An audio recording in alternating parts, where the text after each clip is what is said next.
everyone, this is Charlotte from Maisie Darling Bridal Boutique, and today I'm joined by the lovely Heather from Sash and Veil, and she is going to talk to you about the most important things for you to consider when you are choosing your veil.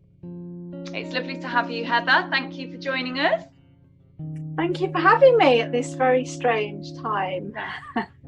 But it's good to talk about, and I think it's good to talk about these kind of things that take our mind away. Definitely. From what's going on out there for a while. So yeah. And veils is such a lovely subject. So you chat away and tell us all about it. Okay, well, I thought I'd start by saying when I get an inquiry from brides, mostly they'll come to me and say, I don't know where to start with a veil. Help me. Yeah. Which is fair enough, because until you get married, you would probably not have had anything to do with veils. I mean, dresses are different. We all wear dresses, but a veil is a different thing. And so that's where I come in, and it's my favourite subject. So I'm very happy to, as I said earlier, I have got pages and pages of veil information. But anyway, so the first thing I would say to consider, the very first thing is your dress. Now, unless you are going to start from the veil or the accessories, which a few brides do, and I would say in that probably in the case where you have got an heirloom veil that you want to wear, something that's been in the family for a while, and you would probably start from an accessories point of view and design around that. But usually, most of the time, you would choose your dress and then you'd accessorize from there. So get your dress sorted, not necessarily in your hand, but buy it, order it, so you know what kind of dress you're going to have. And then the next thing I would do, once you know your dress, you have your dress, I would think about your look as a whole. So think about how, once you've got your dress and once you have your veil, how do you want your look to be? How would you like people to see you? How do you want your partner to see you? So think, are you going for big and dramatic? Do you want a big flowing dramatic look? Do you want something more minimalist, something very modern and sleek? Are you going vintage? Are you going retro? Just think of the whole look, and that will give you an idea of the kind of veil you'll be looking for. So once you've got that kind of idea in mind, I would then start to think about putting together some ideas physically. So a Pinterest board, everybody uses Pinterest. I'm terrible with Pinterest. I should be better, but it hates me. But anyway, I like physical boards. So what I tend to do when I'm trying to get ideas together is get magazines or anything, actually cut things out, stick them on. So that's another way to do it. You could get a big one of these cork boards that you can get quite cheaply and just stick loads of ideas together.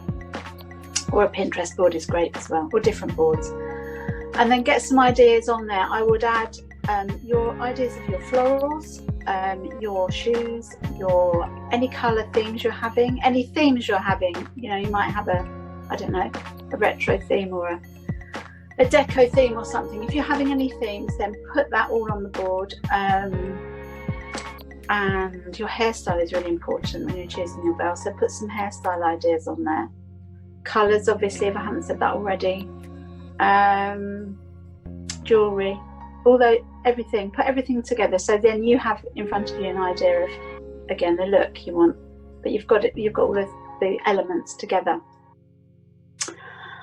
And at that point, whether you're going into a shop like yourself or you're coming directly to me, then if you say to me, I'd like to design a veil with you, then it's a good starting point for me so that I know what you have in mind, and I can get an idea of what I think you would like. So then you would look at, the next thing would probably look at lengths. So that, again, this would depend on the overall look that you want to go for. If you're going for a long veil, think about where you're getting married. So if you're getting married in a chapel or a cathedral or some kind of church setting, you would probably, a long veil would suit, or on a beach, for example, something where you've got a lot of room. If you're getting married in an urban setting, a town wedding, city wedding, register office, for example, then you probably would want something shorter, something that's not just consider you've got to carry all this tulle around. So something a bit more convenient, and also it's going to be dragging on the floor. If you're getting married in a city, then think about it's going to get dirty, and that's a consideration with length. Also think about whether you want to wear it all day. Do you want to wear, some brides will come to me and say, I only want to wear it for the ceremony, then I want to take it off. If you would like to wear it all day, then think about also length. A shorter veil is obviously easier for you to carry around. Think about your photographs. So a veil is an amazing prop to have in your photographs, and you've probably seen online all these lovely veil shots of, veils being, I don't know, blowing in the wind, or with children underneath, that kind of thing. So again, think about whether that's the kind of thing you want to use the veil as a prop. What else would I say? Yes, if you're going for a long veil, then make sure it's about, I don't know, 25 centimetres longer than the dress. So it trails longer than the dress, because otherwise it tends to cut across the silhouette, and you want to keep a lovely kind of silhouette going. And you don't want the veil to cut across, unless you're going for short, of course, and that's a different matter. And then also, if you're having embroidery on the bottom of the veil, for example, you've got that kind of, I call it a veil window. So you've got that stretch, that little bit of tulle at the bottom that trails just beyond your dress. And if you've got embroidery or some embellishment on there, then that can look quite nice, especially in photographs. Shall I continue? Yeah, please do. I was going to say width is really important when it comes to veil as well. Length is important, but the width of the veil, the volume of the veil is really important. So if you're quite short, if you're quite slight, I wouldn't go for too wide a veil. It can be very overwhelming. There's a lot of tulle going on. Okay. So I would go for a narrower veil. I tend to work with 3 widths: a narrow, which is about 150 centimetres, medium width to 200 to 240, and then full width, which is the widest veil you can get, 300 centimetres each.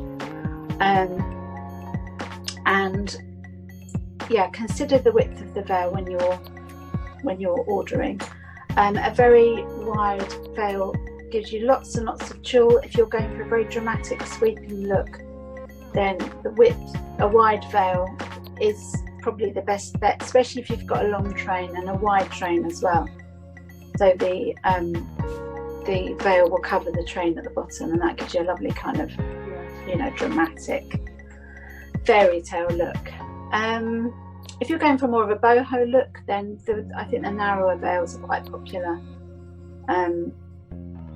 And also, if you're going for a very modern look, sleek modern look, then I would go for medium width, something that just follows that sort of modern clean line. Yeah. Colour. Yeah. Colour is important, of course.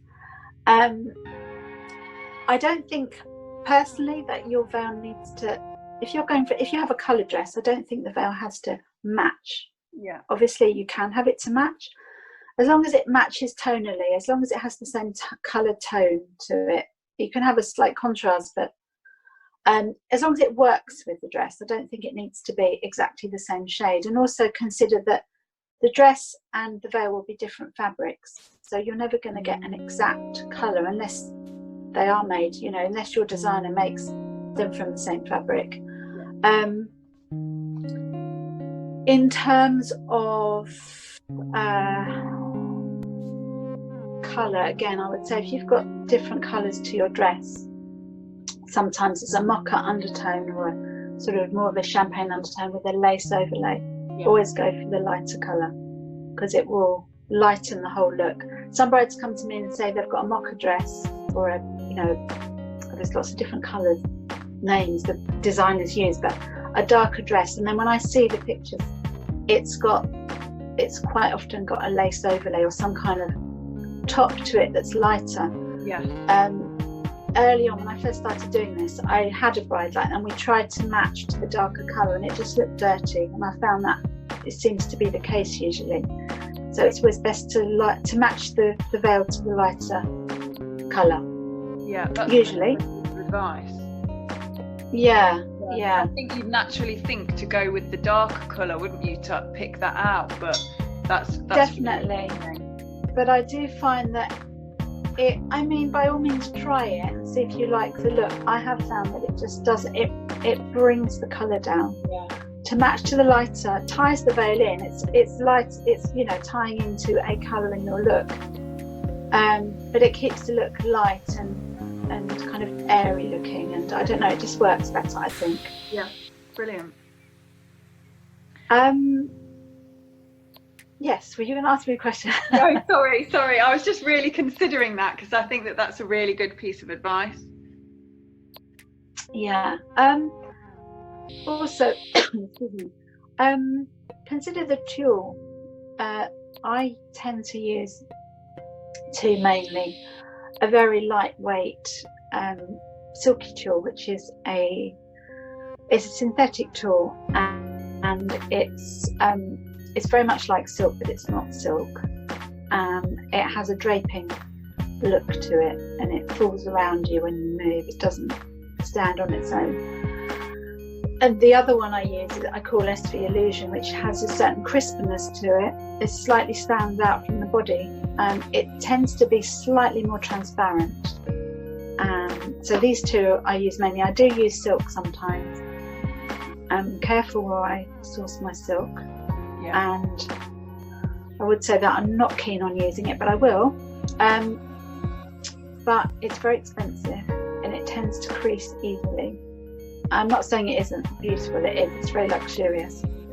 And it also snags. That's another thing to consider.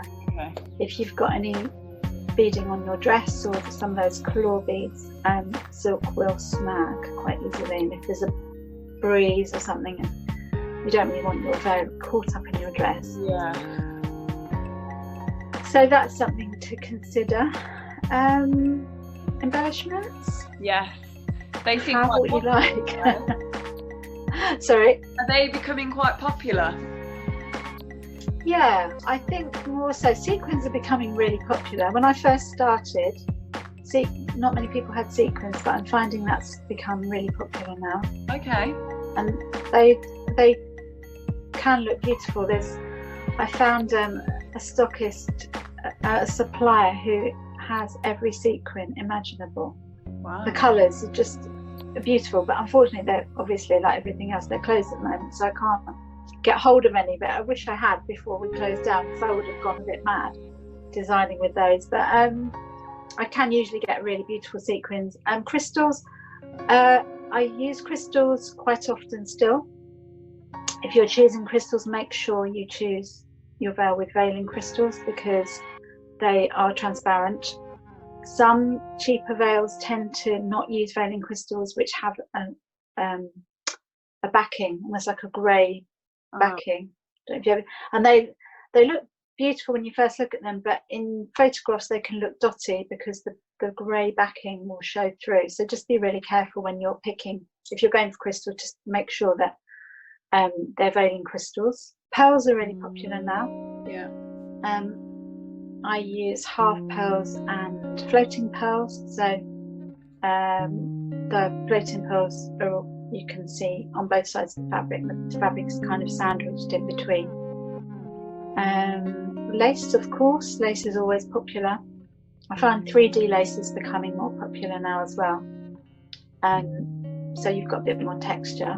Yeah. It's quite good to match the lace or coordinate the lace with your dress lace. And I always say that if you are having any dress alterations, and you can save offcuts from the lace,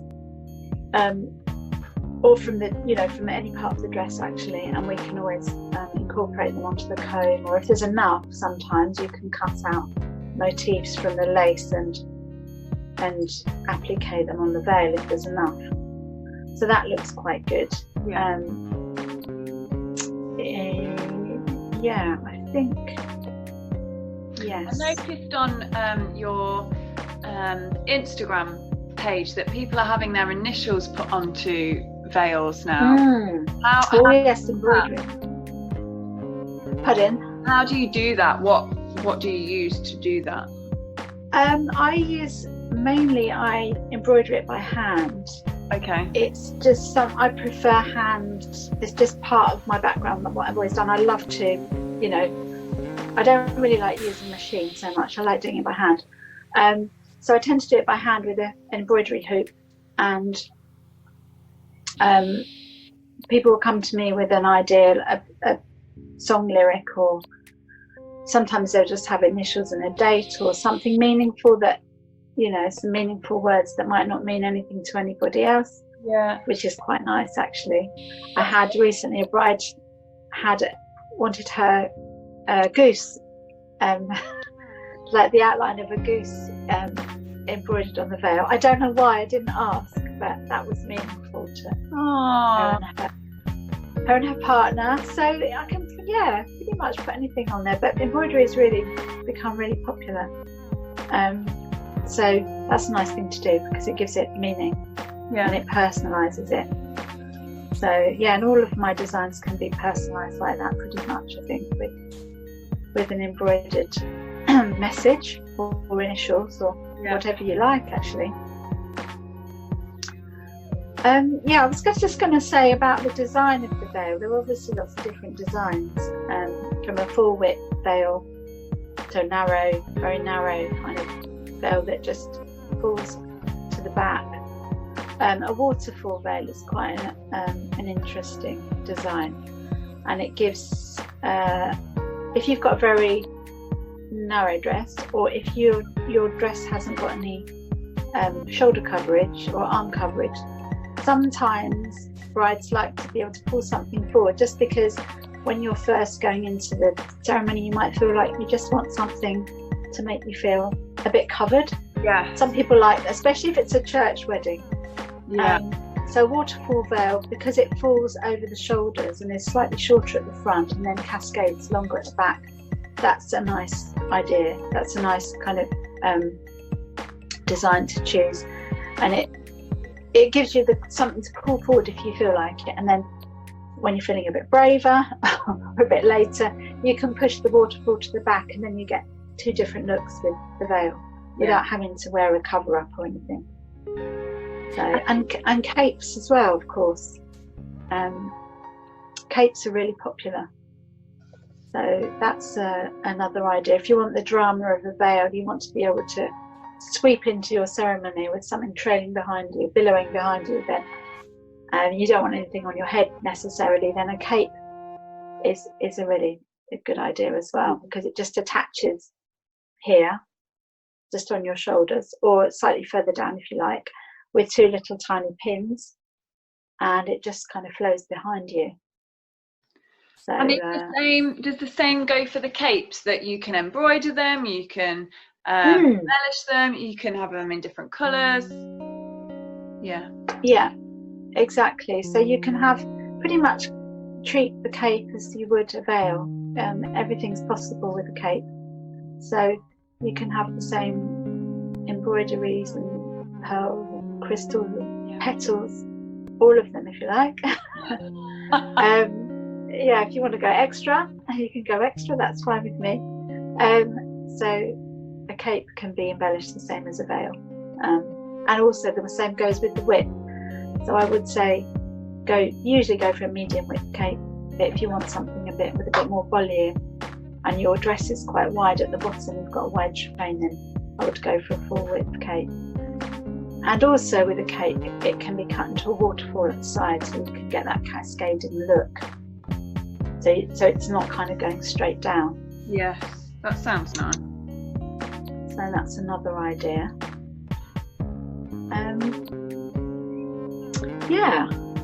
I think in a nutshell, that's the first things to consider. Budget as well, of course. Yes. Weddings are expensive, and I would say to brides to be try and because when you first come into the ceremony, or you know, if you're getting married in a church or wherever you're getting married, when you first walk in, everybody's going to be looking at you. So they're going to be looking at your face, and therefore your head and your veil. So I would say to give your veil consideration. Obviously your dress is the big number, but do give some thought to the veil, because it's quite an important part of your outfit. It's something that is probably the first thing that will be noticed, because it's on your head, and you don't want to be spending like all this money on an amazing dress and then your veil is not really working with it, or it's, you know. So I would say to do consider a veil, do consider the veil and how it's going to work with the whole look. Like you said at the start, veils, nobody's ever worn one before if they've not got married before, so it's a bit of a subject that you have exactly so how would you know, so and I'm very happy to talk for ages. And I can talk for ages, so I'm very happy to give advice and help out when it comes to veils. Brilliant, thank you so much, Heather. For everybody that's watching, I will put Heather's details in the comments that go with this video, and as Heather said, I'm sure she would absolutely welcome any questions or queries about veils, so please contact her. Thank you.